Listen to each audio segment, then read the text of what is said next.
Halo, selamat malam. Hey, halo Budi. Selamat malam. Wah, sama-sama hitam. Pas nih. Thank you Budi for participating in my Mark Talks channel. I think this is a great opportunity buat teman-teman yang mungkin mau belajar dari pengalaman Budi di capital market maupun sekarang yang di dunia startup gitu ya. So, Budi mungkin just perhaps just untuk introduction, mungkin Budi boleh share sedikit about your journey dulu mengawali karir di pasar modal gitu ya, seperti apa? Di pasar modal ya, oke, oke. Jadi, kalau saya cerita soal perjalanan karir ya, sebenarnya saya itu selalu suka memilih untuk memulai dari pada waktu saya itu kerja sebagai salesman tinta cetak waktu saya kuliah. Karena waktu saya Mhm. kuliah itu sebenarnya saya kebetulan naik motor kemana-mana jualan tinta cetak, dan kampus saya lokasinya berdekatan dengan kantornya Citibank. Dan tiap kali lewat kantornya Mhm. Citibank itu saya perhatiin orangnya kok keren-keren gitu ya. Dalam arti kalau cowok pakai dasi, cewek juga pakai baju Mhm. desainer. Jadi ada keinginan yang kuat buat saya untuk suatu hari bisa dapat kerjaan yang memperbolehkan saya pakai dasi. Dan saya coba berkali-kali ngelamar, akhirnya keterima pada waktu saya lulus kuliah, tapi lewat jalur sales. Dan akhirnya uh, satu satu kesempatan ini leading to another. Ada presentasi Mhm. dari tim Citibank Jakarta bicara soal mutual fund, itu early days ya. Ini kita bicara soal tahun 90-an. Dan saya Mhm. perhatikan, wah ini profesi yang amat sangat menarik gitu di capital market. Kenapa? Karena kita cuma perlu figure out apa yang terjadi di dunia, dan kita punya banyak jalan untuk merepresentasikan view kita di market. Saya pikir this is beautiful. Dan saya coba deketin mereka, saya bilang saya ingin kerja di tim capital marketnya Citibank, mereka bilang ke kualifikasi kamu apa, saya cerita clearly nggak cukup gitu kualifikasi saya. Dan akhirnya saya putuskan untuk sekolah lagi di Inggris, ambil postgraduate, ambil accounting finance. Dan kejadiannya itu tahun 97, Herman. 97, waktu mau balik Mhm. 98, saya udah janjian sih sebenarnya sama mantan-mantan bos saya di Citi. Kalau saya udah selesai, saya mau rejoin Citi, saya mau kerja di bagian capital market. Ternyata Mhm. pada waktu saya lulus itu 98, jadi opportunity itu nggak ada. Akhirnya saya terlantar kerja di Inggris, kerja di London. Dan dari sana baru tahun 99 ada opportunity untuk balik ke Indonesia, kerja sebagai analis ya di Nomura Mhm. waktu itu yang pertama kali. Jadi seperti dream came true buat saya untuk bisa punya opportunity kerja di market. Sayangnya tahun Mhm. 2000 gitu ya, udah dikasih tahu lagi, kayaknya kamu udah mulai harus cari kerjaan lain karena ada kemungkinan kita mau tutup. Oke, jadi saya cari kerjaan Oke. lain, dan saya sampai di Singapura, saya kerja di sana baru kira-kira tahun 2004 akhir, saya mencoba lagi untuk cari kerjaan di capital market di Indonesia. Saya kerja di Singapura tuh di Merrill Lynch, dan kemudian saya pindah ke Morgan Stanley. Setelah market itu ada kesempatan lagi, saya coba kirim CV saya ke Indonesia karena saya baca dua buku ya yang sangat mempengaruhi saya. Yang pertama adalah Mhm. bukunya Jim Rogers, yang kedua bukunya Mark Faber. Dan keduanya melalui approach yang berbeda, yang satu historical, yang satu banyak on the ground observation, sama-sama Mhm. menyimpulkan big commodity bull market itu lagi baru dimulai. Dan saya pikir Indonesia adalah negara komoditas yang pertama, dan yang kedua, kita tahu bahwa Indonesia tahun 2004 ada pertama kalinya pemilihan presiden dan wakil presiden secara langsung. Jadi demokrasinya lebih mature. Akhirnya saya ambil kesempatan untuk apply. 2005 saya mendapat kesempatan untuk kerja di CLSA sebagai salesperson. Kurang lebih gitu sih awal Mhm. asal muasalnya kerja di market, Herman. Sampai Oke, oke. 2015 ya saya di sana ya. Sampai di 2015 di CLSA, dan akhirnya saya pikir gimana ya, pada waktu di CLSA kita udah lihat apa yang terjadi di market-market lain di dunia gitu. Kita lihat apa yang terjadi di China, apa yang terjadi di US, teknologi itu bakalan begitu penting role-nya. Dan kayaknya saya ingin berpartisipasi secara lebih aktif gitu. Dari tadinya jualan ide, sekarang saya kepingin bagaimana merubah ide ini, merealisasikan ide ini. Kurang lebih Iya, gitu. itu aku juga sedikit kemiripan Woody. Waktu aku masuk market itu juga karena tertarik dengan commodity boom. Tapi mungkin kalau saya kan udah relatif telat. Saya masuknya di 2008.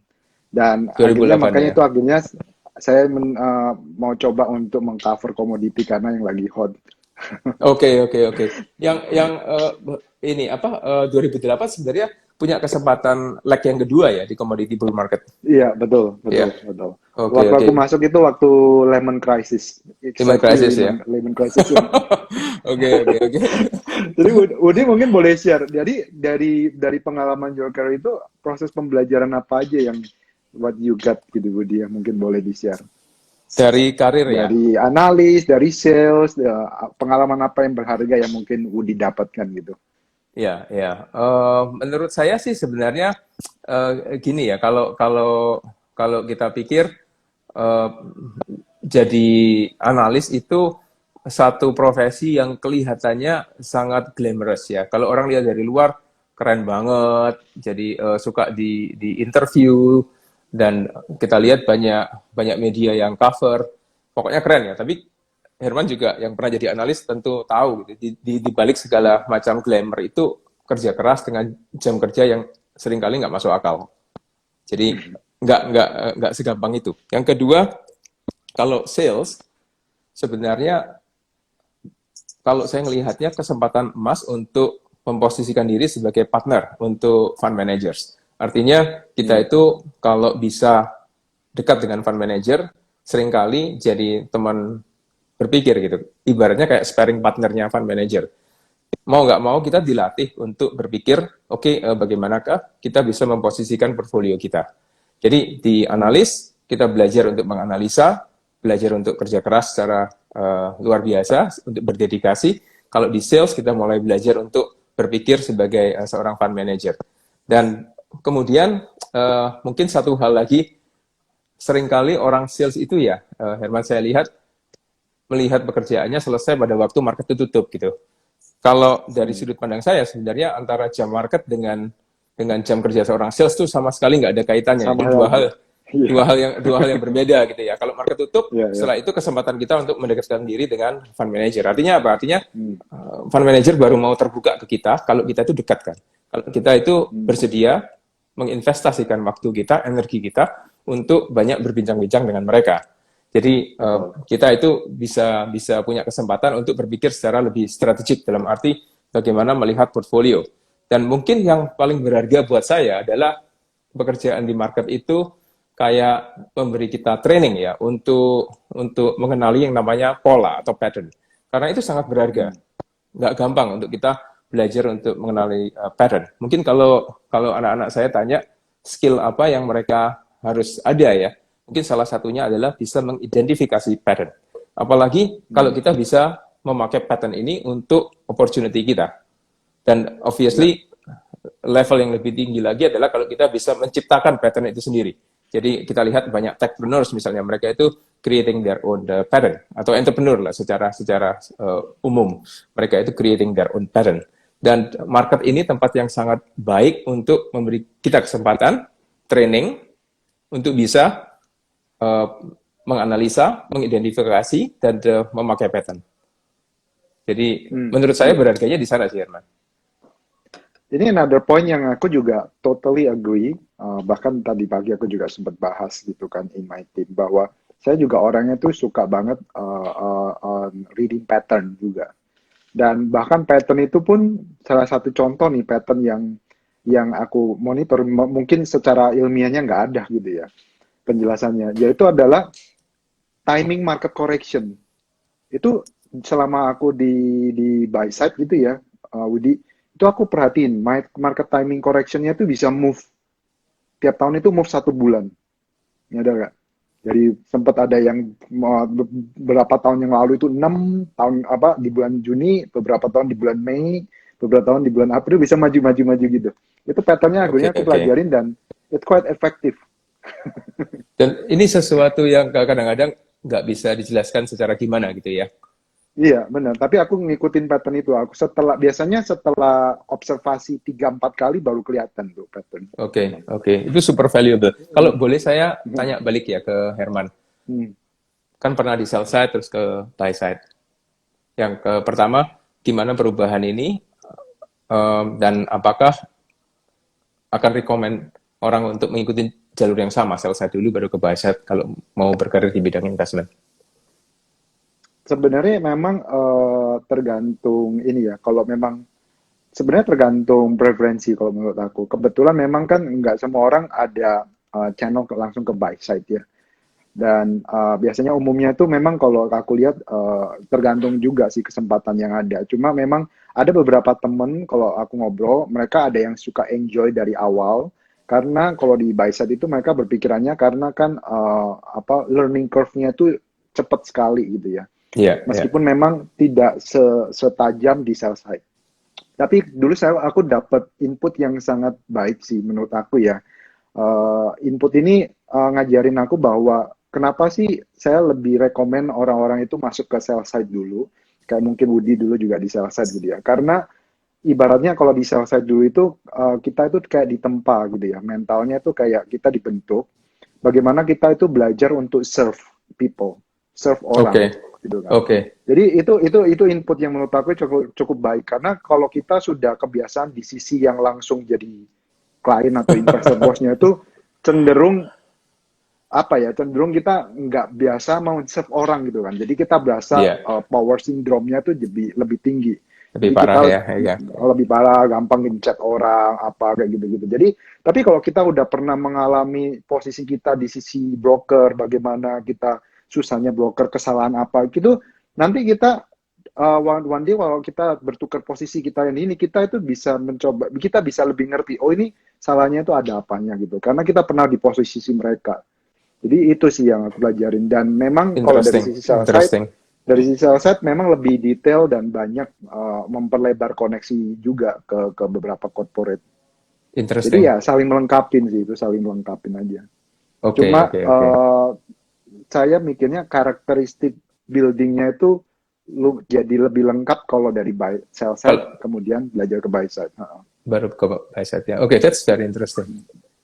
Good angle. Nah, Udi, kembali lagi to your journey ya, Woody. Kalau mungkin boleh share nih, a bit sensitif, tapi kalau mungkin boleh share, Ya, apa sih yang mungkin kesalahan apa yang mungkin mistake yang mungkin Woody pernah apa yang pernah Woody make mistake dan itu menjadi membentuk skill yang ternyata very valuable in your career path gitu ya.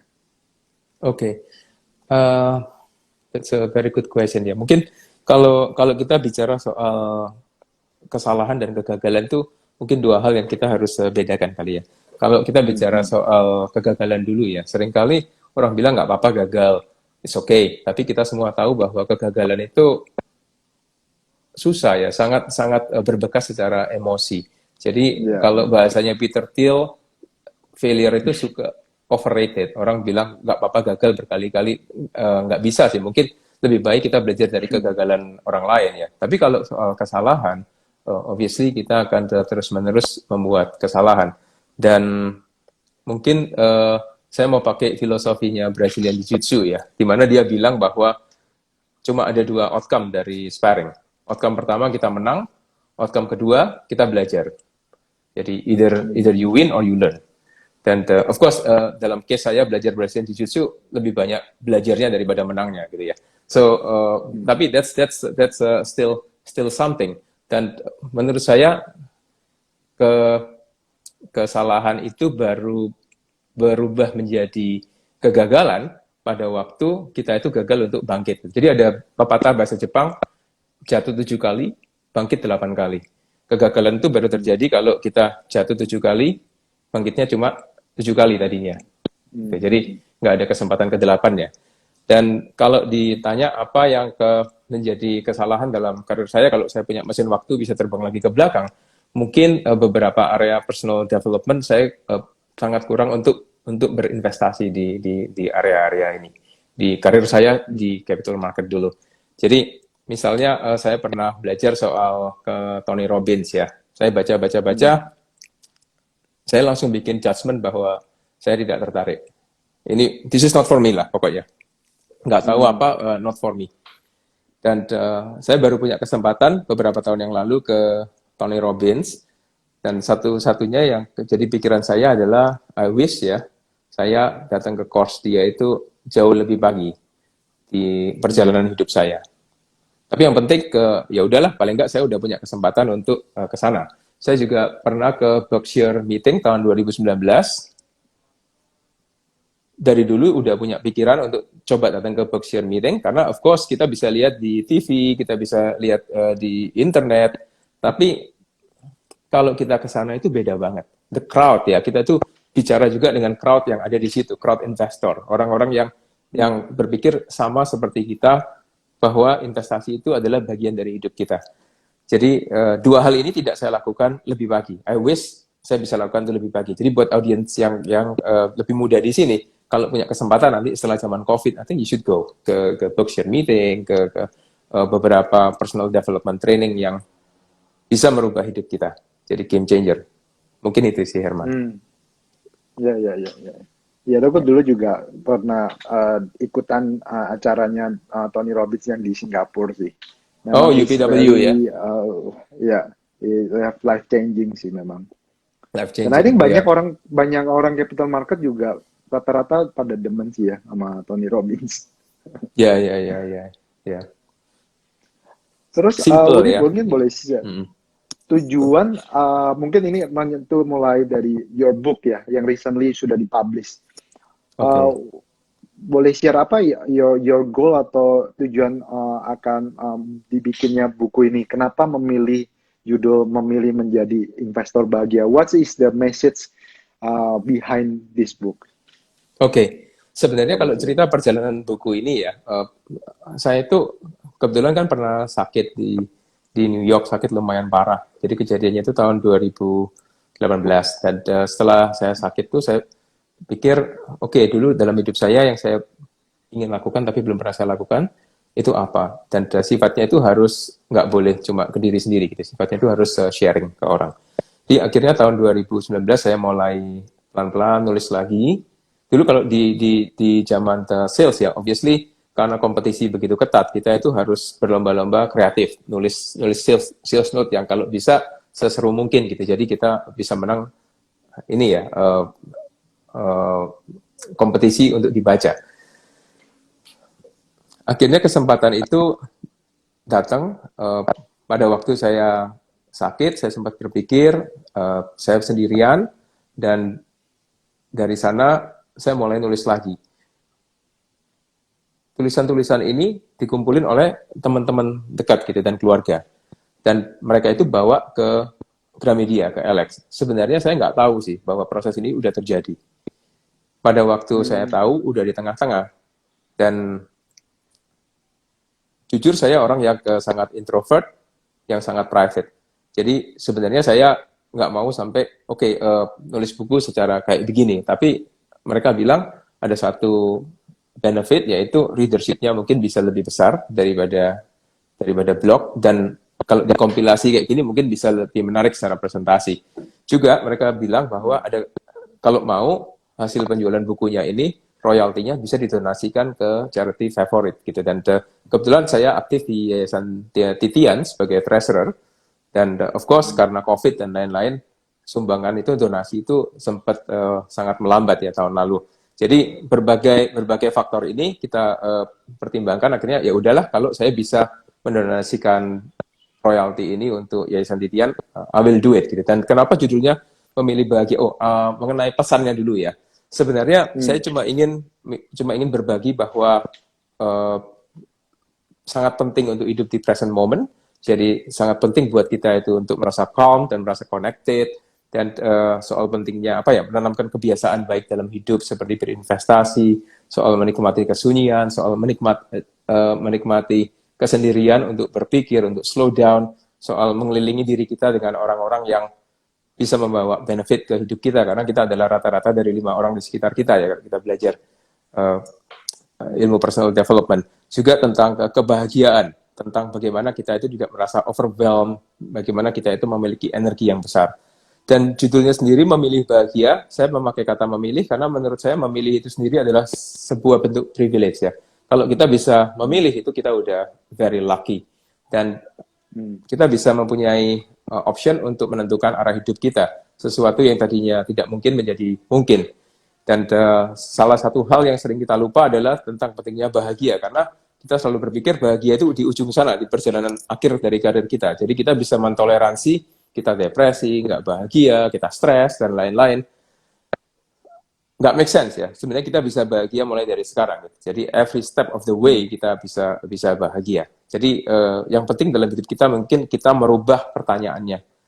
Bukan mengapa kita harus merana karena harus bertahan hidup, tapi mengapa kita harus memilih bahagia. Karena itu judul bukunya demikian, Herman. Terima kasih. Interesting. Ya, itu dulu aku juga pernah baca bukunya siapa ya? Aku kok lupa. Dia juga bilang bahwa when you want to make a good decision, you have to make the right question to yourself. Right questions, ya. Jadi, ya itu to make the right decision, you have to make the right question juga. Pertanyaan, kalau kamu bertanya hal yang salah, maka kamu akan melangkah ke hal yang salah juga. Iya, I I think agree. it's very interesting. Kualitas hidup kita mungkin ditentukan oleh pertanyaan kita ya, primary questions di dalam hidup kita. Jadi kita mesti hati-hati mendesain primary questions di hidup kita. Iya. Nah itu I think itu makanya bagusnya buat teman-teman yang mungkin tertarik untuk karir di capital market atau apa. Di capital market itu kan kita dituntut untuk bisa skill-nya memberikan pertanyaan-pertanyaan yang menurut saya itu skill ya, bener nggak menurut kamu Budi? Pertanyaan-pertanyaan yang tajam yang bisa benefiting yourself eventually. Kalau tanyanya nggak bener, ya kan? Untuk menguntungkan diri kita harus ngerti pertanyaan apa yang bisa come up with the right outcome gitu kan? Iya, asking the right question ya. Iya. Yeah, that's also a very good point, Herman. Selain pattern juga dilatih untuk bertanya ya. Nah mungkin Woody boleh share juga dari selama ini apa yang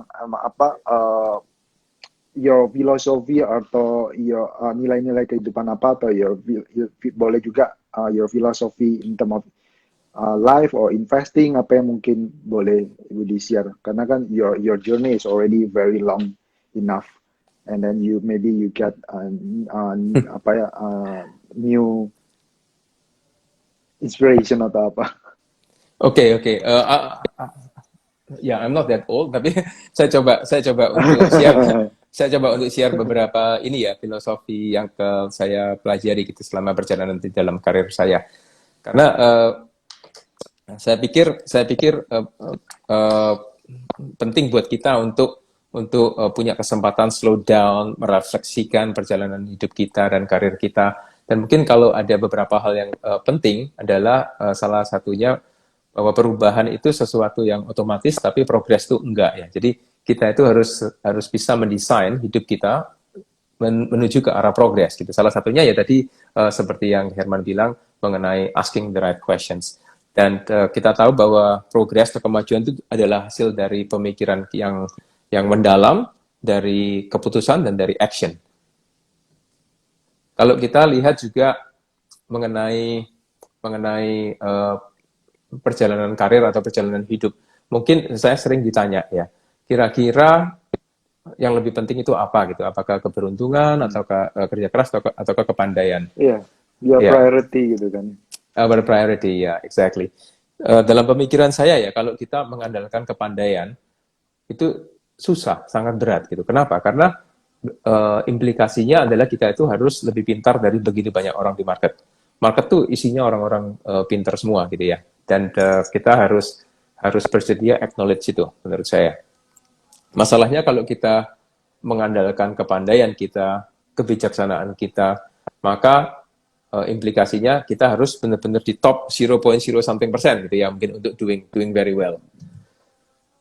Secara karir ataupun secara investasi. Tapi saya belajar dari ini ya, komik Dilbertnya Scott Adams. Itu quite interesting ya. Dia bilang bahwa kalau kita itu mau sukses, sebenarnya ada beberapa metode. Pertama, kalau kita mau berkarir ya, mau kita pilih jalur yang paling aman, mungkin yang paling penting adalah ya udah kita sekolah, jangan macam-macam, stay out of trouble. Setelah itu cari kerjaan yang aman.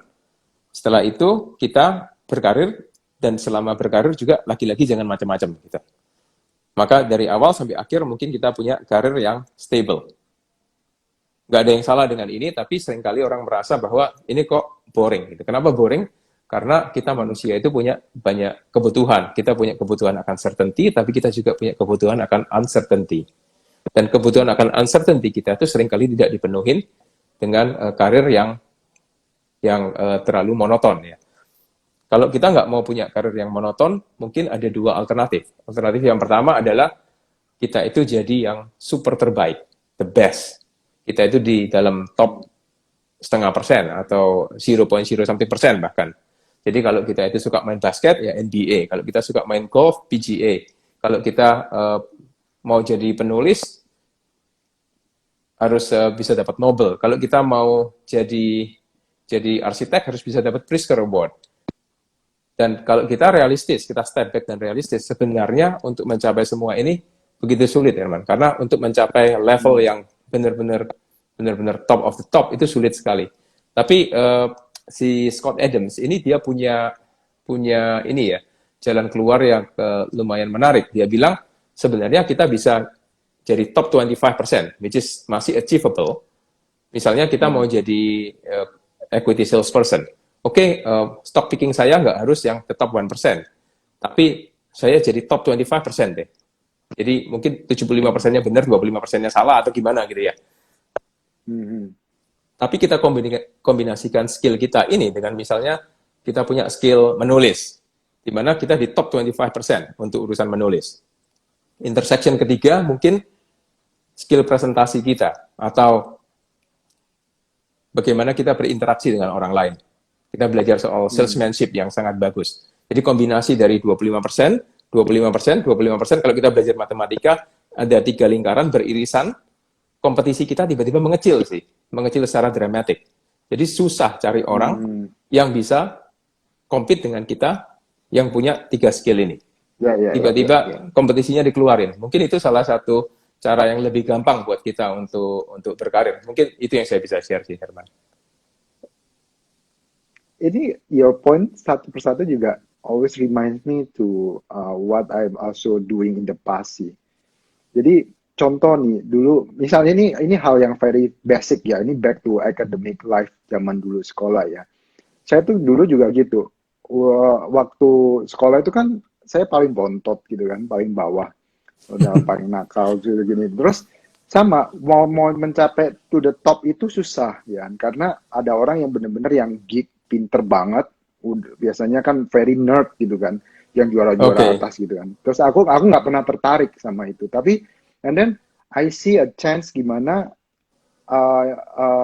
kayak tadi, kayak Woody ngomong lagi. Ini aku coba try to connect ya.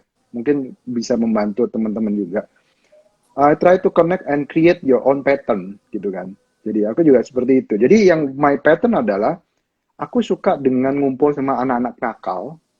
Ya kan?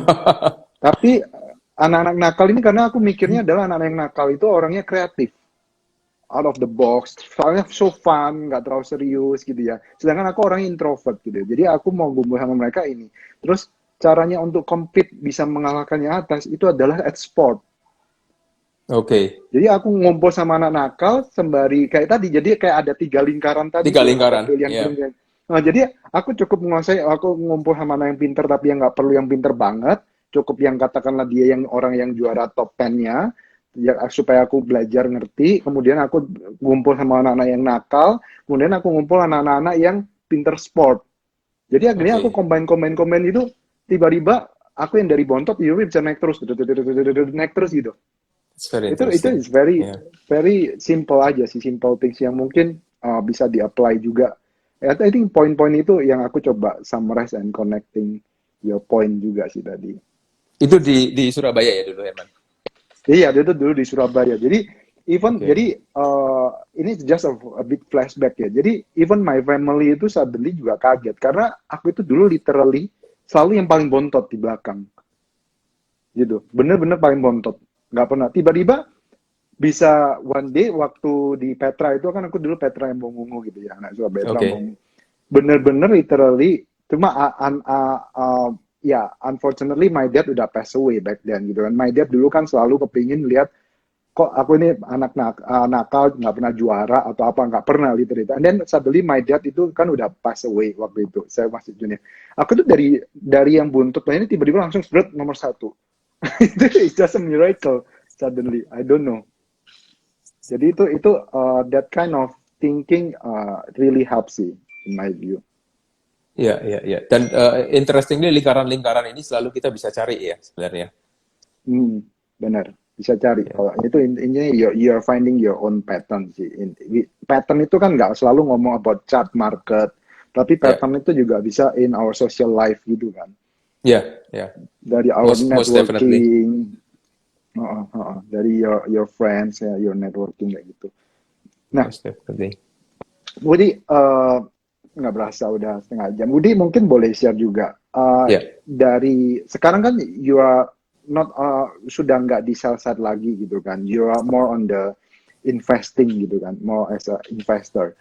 ya. Mungkin boleh di-share juga bagaimana your career life untuk dari yang your current career life itu seperti apa ya?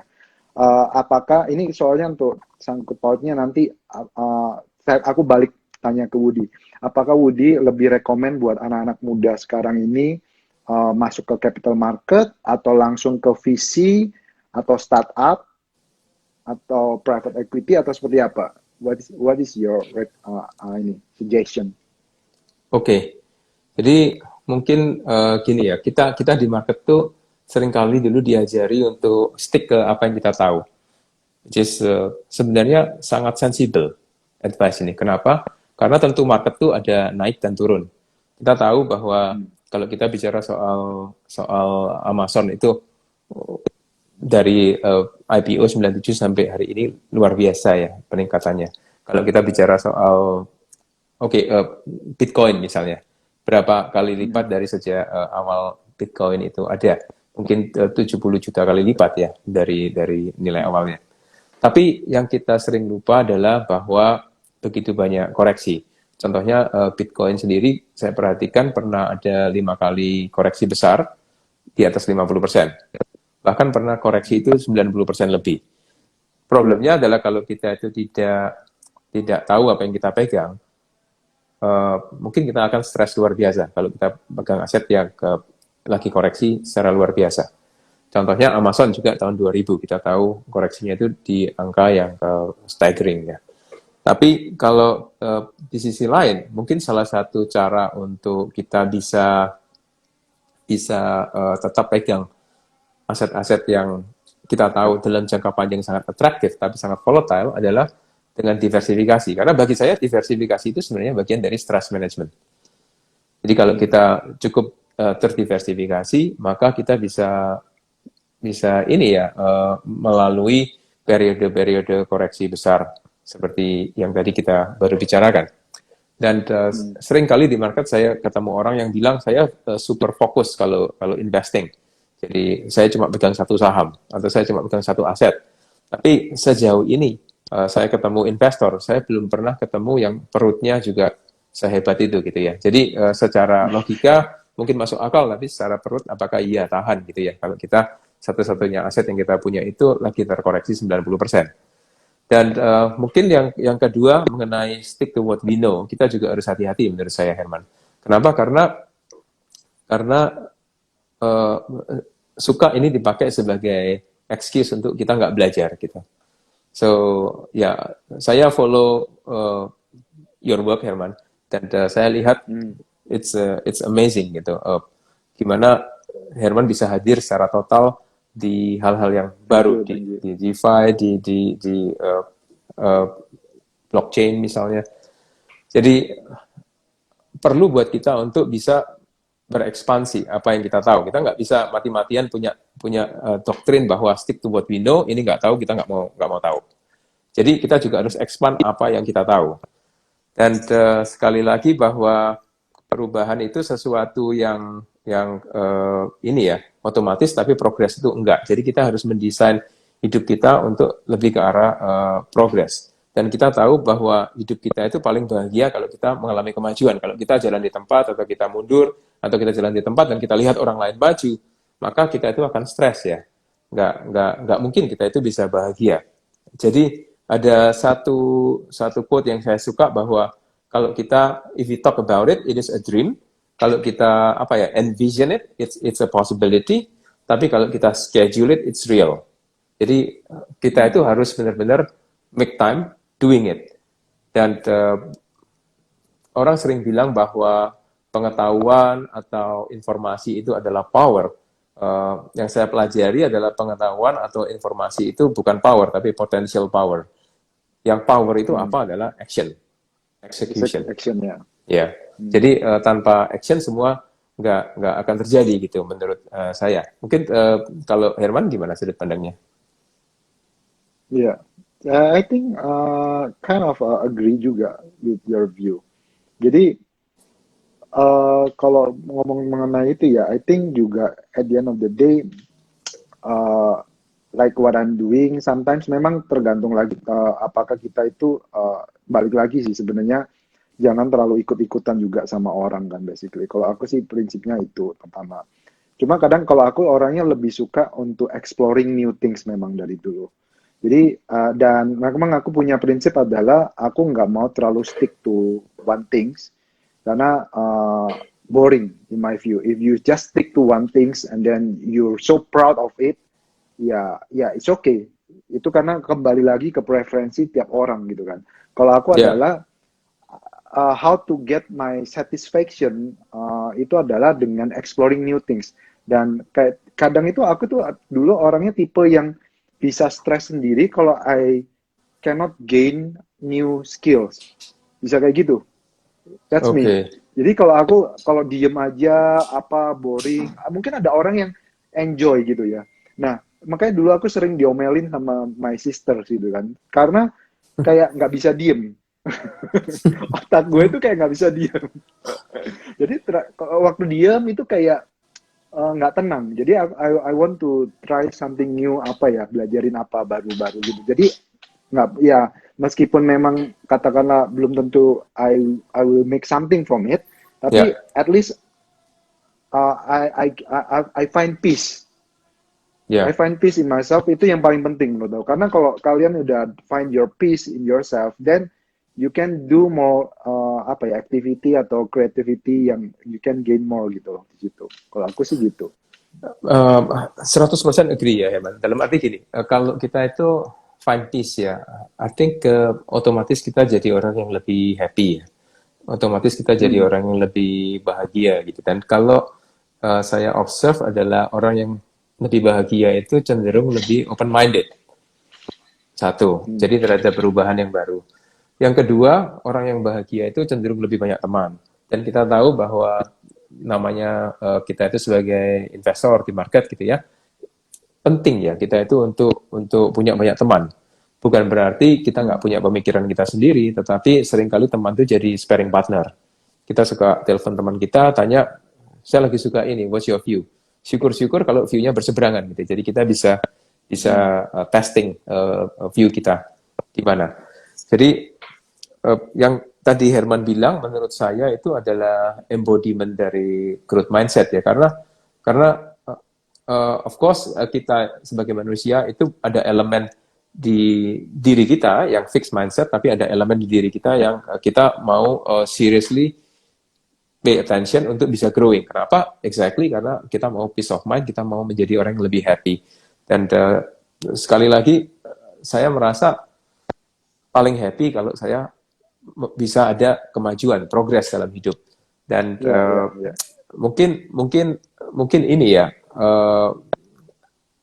kita nggak bisa embrace growth mindset ini dengan bikin proklamasi bahwa saya udah mengadopsi growth mindset. Tapi kita harus benar-benar melakukan yang itu tadi, schedule it ya. Baru real kalau kita menjadwalkan.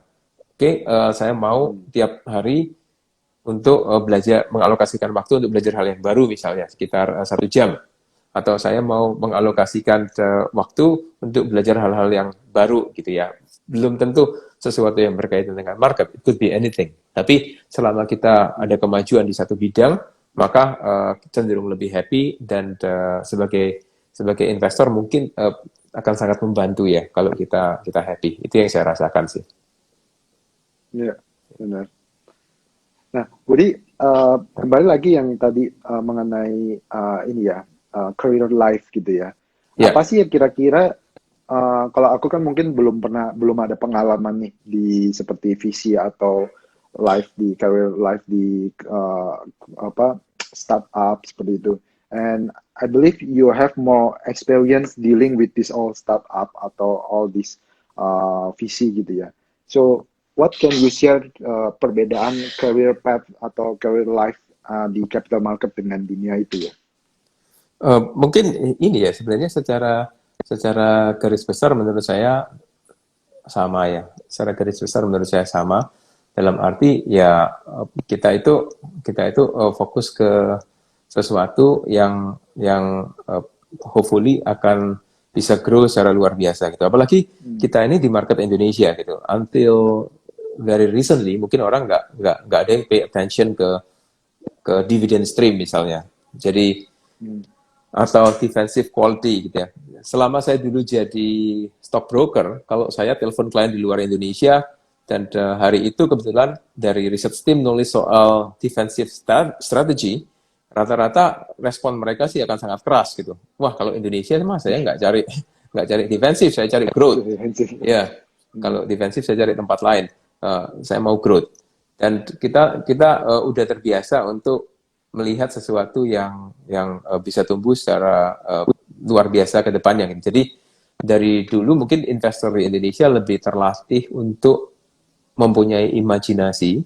Kita bisa membayangkan kira-kira ke depannya 5 tahun lagi jadi kayak apa gitu company ini. Itu advantage kita.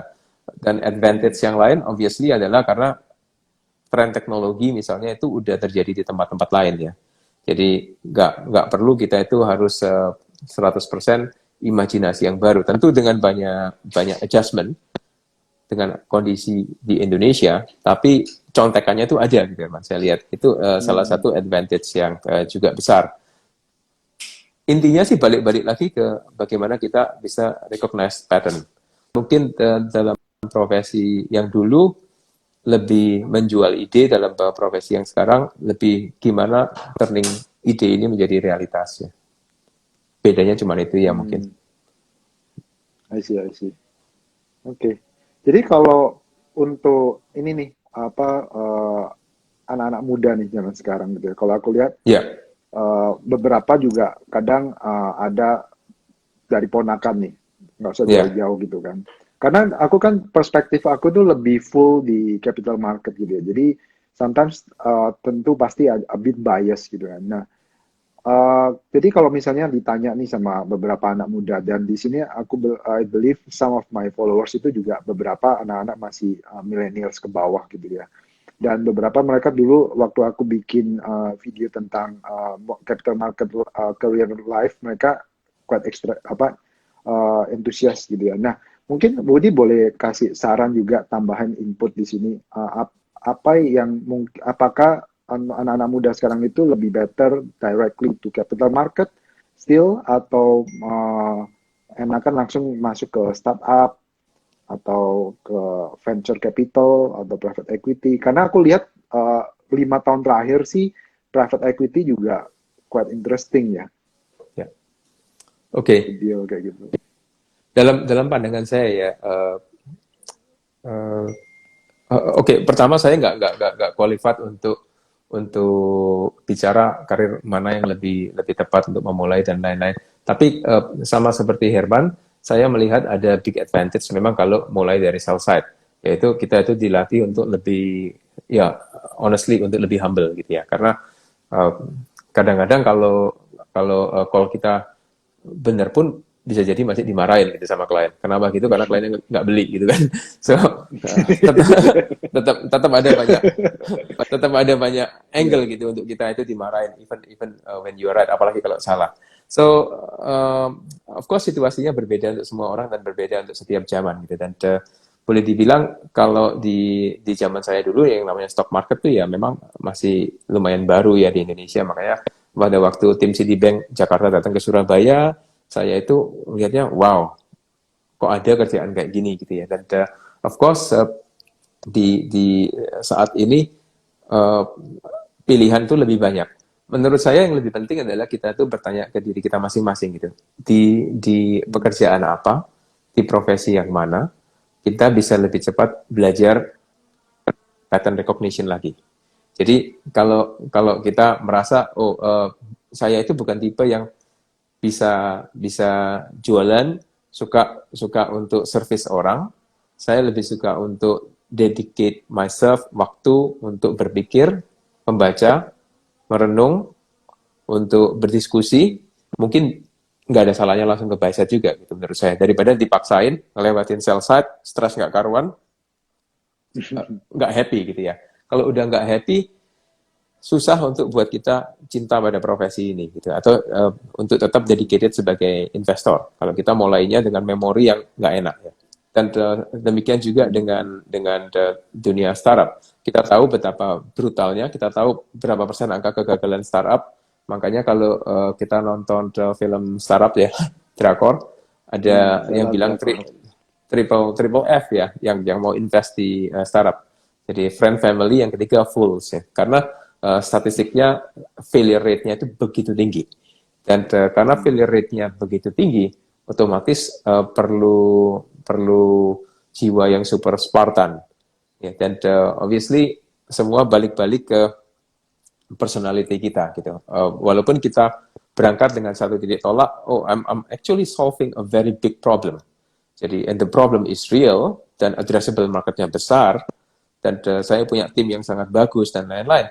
Itu masih belum ada garansi bahwa kita akan berhasil pada waktu yang tepat gitu. Jadi mungkin terlalu pagi atau bagaimana.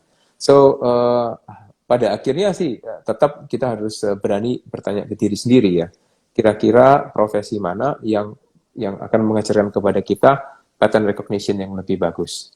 Mungkin bisa jadi untuk beberapa orang di sales side gitu. Kalau saya gitu misalnya seorang introvert, buat saya memulai di sales side, apalagi di sales itu bagus banget. Kenapa? Karena saya dipaksa ya. Statistik saya dilihatin gitu, call berapa orang sehari dan lain-lain. Jadi karena statistik saya diamatin oleh bos-bos saya, mendingan saya deliver gitu dan saya dipaksa untuk call. Suka nggak suka saya harus call klien. Dan jujur sih pada waktu saya mulai karir di sales side itu saya menimbang diri saya sendiri, Herman. Saya lihat bahasa apa yang paling saya kuasai. Kalau urut-urutan bahasanya nomor satu bahasa Jawa ya, saya paling lancar ya. Karena saya juga dari Surabaya kayak Herman gitu. Jadi dia bicara bahasa Jawa. Yang kedua bahasa Indonesia, yang ketiga bahasa Inggris. Jadi akhirnya saya bikin urutan gitu. Tiap pagi sebelum memulai hari, saya bikin ranking. Klien mana yang harus di-call dulu. Yang pertama saya pasti call adalah yang bahasa Jawanya lancar dulu. Oke. Ya, buat latihan ya. Setelah bahasa Jawa udah cek selesai, saya transisi ke yang bahasa Indonesia. Setelah bahasa Indonesia selesai udah lebih lancar, saya baru call klien yang berbahasa Inggris gitu. Ya, jadi susah ngomong mana yang lebih pas, mana yang lebih tepat untuk kita ya, karena sekali lagi kondisi orang berbeda-beda dan Beda-beda. iya pada akhirnya yang terjadi adalah karena dipaksa ya lama-lama bahasa Inggrisnya improve, termasuk kemampuan menulis bahasa Inggris ya. Mungkin kurang lebih kayak gitu sih Herman. Kalau dari Herman sendiri mungkin bisa cerita nggak filosofi investasi gitu misalnya? Filosofi investasi sih menurut aku gini. Kalau aku dulu juga pernah share ya, waktu itu di channel waktu itu ada di acaranya Cuai kan waktu itu. Terus aku juga beberapa tanya, kalau aku sih filosofi aku adalah I'm typically aku lebih suka adopt gaya yang freestyle. Kalau aku ditanya ya. Gaya yang freestyle itu kayak apa? Maksudnya aku itu nggak pernah mengeluhkan nggak pernah menonjolkan my certain style itu ini loh. aku punya formula yang keren banget kayak gini, gue nggak ada kayak gitu. Karena Oke. konsep aku itu adalah the market itu keep changing and it's very dynamic. Dan yang penting tadi itu dan pattern itu juga selalu berubah loh. Meskipun ada patternnya, tapi patternnya itu adalah pattern yang Agree. also apa ya berevolusi patternnya. Nah, jadi semua itu aku itu sejak baca itu ya bukunya si siapa itu yang bikin Sapiens itu Homo Oh, Sapiens Yuval Harari. Yuval. Nah itu benar-benar juga open up my mind bahwa aku juga totally agree, in a way totally agree bahwa in this life itu juga sebenarnya banyak orang nggak sadar itu benar-benar tiap tahun itu ada berevolusi gitu loh. Bukannya aku berarti memihak dia bahwa oh berarti lu nggak percaya. Kadang orang banyak yang terlalu judgmental dengan komen-komen yang aku kalau ngomong berevolusi berarti lu nggak percaya sama Tuhan. Enggak lo Oke, ya. oke. Tapi lu bayanginnya gini, pakai logic aja. Waktu aku habis baca buku Yuval itu langsung aku coba mikir flashback. Kebayang nggak kalau kita bawa handphone balik di tahun 1800-an, kita kan pasti dipikir dewa gitu kan. Iya, iya, iya. Dipikir dewa. Nah, itu manusia, bahwa manusia itu memang seiring dengan perubahan ini manusia itu beda ya, kayak dulu lah sejarahnya orang pikir apa halilintar atau apa petir itu dipikir Tuhan marah gitu kan. Nah, itu kan akhirnya mengerti oh itu ternyata ada fenomena alam kayak gitu kan. Nah, manusia itu makin lama makin bisa dijelaskan. Nah, itu yang maksudnya evolusi. Jadi sama juga konsep di investasi itu awalnya dari banyak orang itu cenderung kan menolak makhluk baru. Pada saat Bitcoin atau kripto ada, itu kan I'm totally become like a joke gitu. Like when I try to introduce this to some of my friends surrounding, itu I'm totally someone mungkin think I'm like a joke gitu loh. Herman ini apa sih ngikutin kayak gini-gini? Pikir aku kayak jadi orang ngikut-ngikut gitu loh. Padahal Oke, ya oke, enggak, ini oke. memang I find it interesting. Ini ada something new yang mungkin aku baru menguasai katakanlah 30%. Tapi bukan berarti gini, kalau aku punya konsep, apa punya prinsip juga, oh aku harus ngerti 100%, aku baru mau share ke orang-orang. Ya, that's not me gitu loh. Kalau aku udah menguasai 30%, ya nggak apa-apa, kita share ke teman-teman, biar apa, this is something new. Kayak tadi, Udi bilang, ada sparring gitu loh. Sparring partner itu aku seneng gitu orangnya. Iya, iya, Aku iya, tukar iya. pendapat. Tapi kadang untuk menemukan sparring partner yang tepat itu nggak gampang loh. Iya. Totally nggak gampang. Mesti cari yang happy ya. Karena mungkin itu kan kuncinya. Kalau enggak bakal berantem ya. Ya, iya, kadang orang itu kadang susah untuk menerima hal baru. Itu prinsipnya manusia kalau aku lihat. Makanya karena aku pelajarin human behavior, jadinya aku cari tahu nih human behavior apa sih kelemahan orang ini. Jadinya itu yang aku ambil jadiin my philosophy jadinya. Jadi aku puter balikin gitu ibaratnya. Oh, orang-orang ini cenderung mental block. Jadi oke, aku akan anti mental blocknya yang aku Oke, coba terapin in my philosophy kayak gitu. oke, Karena oke. kenapa aku mempunyai prinsip kayak gitu? Karena dengan begitu aku berpikiran bahwa that's the opportunity gitu Ya, kan. ya, ya, That's a pattern basically gitu kan. ya, ya, ya. Super, super menarik, Gitu. Herman. Mungkin karena masih ada waktu, saya akan shoot one question quickly ya. Karena saya ingin tahu nih. Oke. Okay. Saya ingin tahu dan saya yakin banyak yang ingin tahu juga. Gimana Herman membagi waktu gitu antara keluarga dengan karir ya, dengan your job that's very demanding, side by side. Oh, oke. Okay. Kalau di honestly speaking, kalau di buy side, I think lebih ada life balance lah ya. Lebih balance lah kalau di buy side. Karena ya kalau di sell side itu jauh lebih demanding karena our client itu adalah our boss, ibaratnya semua klien itu our boss gitu kan.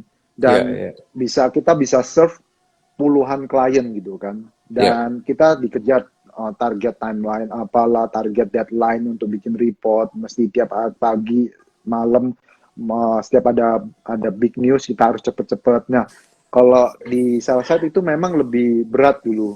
honestly speaking. Nah, tapi ya karena dulu mungkin masih muda ya nggak apa-apa gitu kan. Nah, makanya it's a choice juga. Makanya aku juga akhirnya milih bahwa aku coba mau di Bicep karena aku lebih mau balance dan dengan adanya yang lebih balance ini aku lebih ada punya banyak waktu untuk explore new things. Basically gitu. Make sense. Itu advice yang sangat sangat berharga sih. Thanks for the ini ya conversation hari ini. Thank you juga. Ya. Udah nggak berasa udah 1 jam. Thank you Woody, I really appreciate. Mungkin ada pesan-pesan terakhir Woody untuk ke teman-teman. Oke, sebenarnya sih bukan bukan soal soal ini ya pesan, tapi mungkin mungkin satu hal yang mungkin saya bisa tambahkan di sini adalah bahwa kita mungkin perlu punya mindset yang abundance gitu ya. Jadi kalau kita bicara mengenai keputusan-keputusan dalam hidup, mungkin kita bisa mulai dari titik sudut pandang bahwa dunia ini adalah sesuatu yang abundance dan mungkin kalau kita bicara soal 2 cara untuk hidup, mungkin yang pertama adalah memiliki semua yang kita inginkan. Cara yang kedua dengan menginginkan segala sesuatu yang sudah kita miliki. Dan saya percaya cara yang kedua itu jauh lebih mudah, Herman. Mungkin dari sana kita akan punya kelebihan dana dan modal untuk kita bisa berpartisipasi dalam investasi. Mungkin itu aja sih. Very wise. Ya. Thank you so much Woody for your time. Really appreciate your support in my channel. Dan sekali lagi buat teman-teman yang mungkin belum ingin tertarik untuk belajar pengalaman dari Woody, boleh beli bukunya ini. Aku udah bacain, udah baca. Menarik. Terima kasih, Bisa Herman. dicari di Terima Tokped. kasih. Sekalian itu bisa untuk bantu ini loh, charity-nya Woody. Thank you Woody. Take care ya. Thank you, thank you.